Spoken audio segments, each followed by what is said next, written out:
Nous allons maintenant nous intéresser aux fonctions utilisateurs. Dans ce nouveau chapitre, nous aurons l'occasion de voir la syntaxe d'une fonction, puis par la suite les différentes alternatives, les différentes options que nous avons pour réaliser des fonctions avancées. Commençons déjà par le concept de la fonction. Une fonction permet de déclarer en une et une seule fois une partie de programme que vous êtes censé utiliser à différents endroits. Par exemple, ici, nous avons à deux endroits besoin du calcul de la moyenne, ici et là. Nous allons donc déclarer ce programme en amont de son utilisation et nous allons définir des arguments, comme vous voyez ici, x et y, dans lesquels vont être passées les informations qui vont personnaliser la fonction. Là, en l'occurrence, le 2 prendra place à la place du x et le 4 à la place du y. Si nous regardons la fonction, elle calcule simplement la moyenne, c'est-à-dire dans notre premier cas, si on prend le repère 1 de notre graphique, ça va faire donc 2 plus 4 divisé par 2. Nous obtenons donc un résultat de 3. Ce résultat est ensuite renvoyé, donc c'est le repère 2 ici, renvoyé à la fonction. Et comme vous pouvez le voir, ce qu'il faut bien comprendre, et ça c'est très important, c'est que le résultat, à savoir 3, va se substituer complètement à la partie bleue. Il sera donc par la suite affecté à la valeur de gauche, à gauche du signe égal. Voyons ensuite le deuxième appel. Nous avons un appel similaire au premier, mais un peu plus loin, avec d'autres paramétrages. Ici, nous désirons calculer la moyenne de 6 et de 8.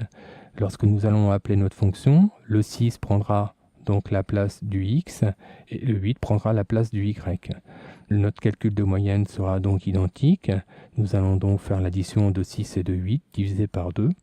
Et nous allons donc récupérer la valeur 7 qui sera le résultat. Ce résultat sera donc envoyé aussi à la fonction appelante et se substituera d'ailleurs à cette fonction appelante comme nous pouvons le voir ici au niveau de la partie bleue.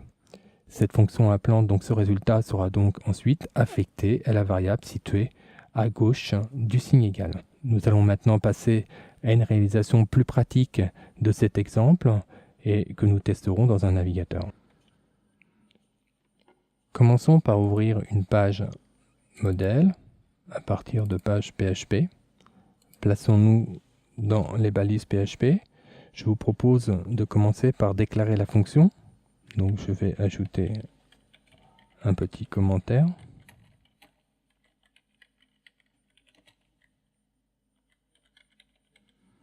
Voilà. Pour cela, la syntaxe pour déclarer une fonction, c'est de commencer à saisir le mot-clé fonction, suivi ensuite du nom de la fonction que vous allez donc choisir. Nous allons donc, en l'occurrence pour notre cas, prendre le nom moyenne pour calculer la moyenne, et de parenthèses, ces parenthèses ayant pour but de contenir les paramètres, les arguments qui vont être passés par la fonction appelante. Nous allons donc, en l'occurrence pour notre cas, créer une première variable qui va s'appeler x et une seconde qui va s'appeler y. Fermons la parenthèse. Nous allons ensuite définir le bloc qui va réaliser cette fonction avec deux accolades, comme nous pouvons le voir ici, et nous allons rédiger le code de cette fonction à l'intérieur de ce bloc. Le but de cette fonction étant de calculer la moyenne, nous allons dès maintenant déclarer une nouvelle variable qui va s'appeler res pour résultat, et nous allons l'affecter à la somme de $x plus $y,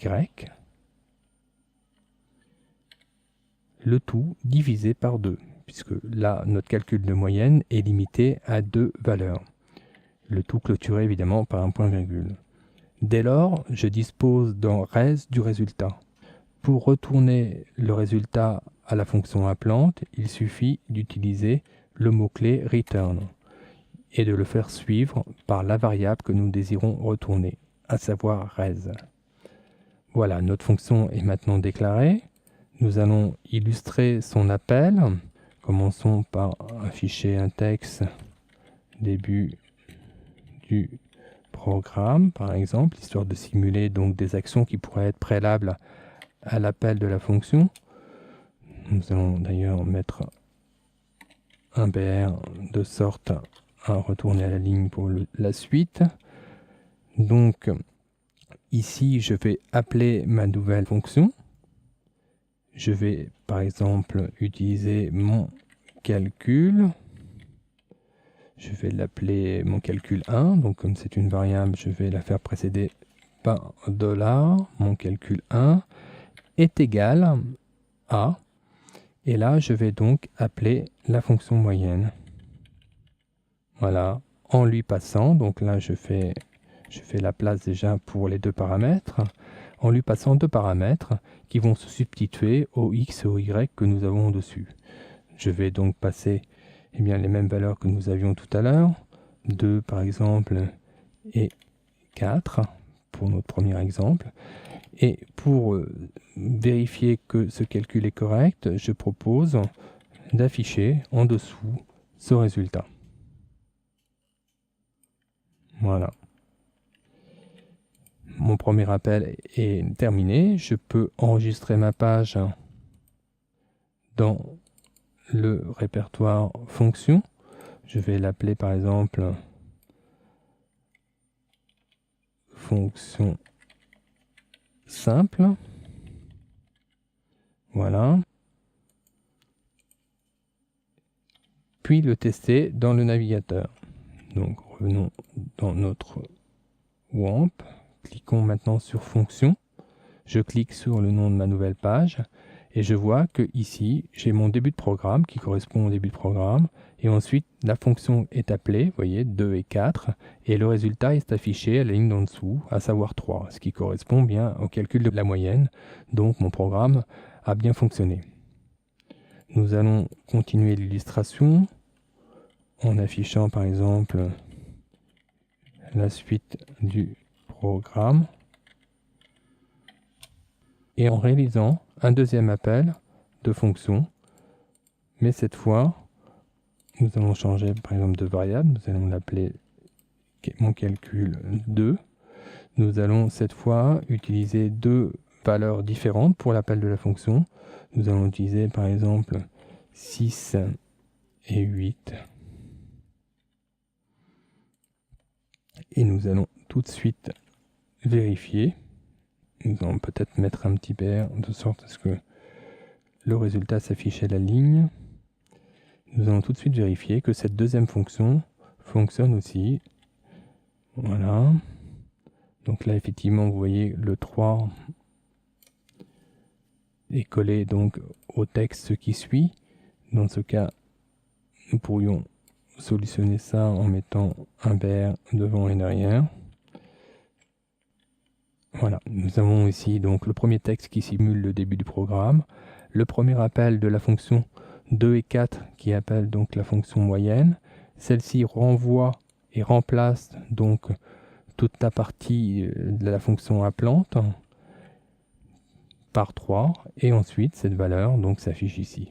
Même démarche pour le deuxième appel, suite du programme. Nous envoyons cette fois 6 et 8. Nous retournons évidemment 7 pour la moyenne de ces deux valeurs et c'est affiché dessous. Donc nous retrouvons donc bien 7 ici. Les avantages des fonctions sont multiples. En l'occurrence, nous voyons que en déclarant d'une manière unique le code en début de programme, nous allons donc économiser autant de lignes de code que si nous aurions dû le déclarer à chaque fois que nous aurions dû avoir un appel. Ça, c'est la première remarque. Donc le code sera donc plus léger en termes de poids, puisque nous allons centraliser la fonction en seul et unique point. Le deuxième intérêt de l'usage des fonctions est lié à la maintenance. En effet, ici nous avons une fonction très simple, mais imaginons que la fonction soit plus complexe et utilisée à de multiples endroits. Si nous devons apporter des modifications à ce calcul, nous n'aurons qu'à les modifier dans la déclaration de la fonction. Ils se propageront donc automatiquement dans tous les appels à fonctions, et cela sans plus d'efforts. Donc en termes de maintenance, les fonctions sont vraiment très intéressantes à exploiter.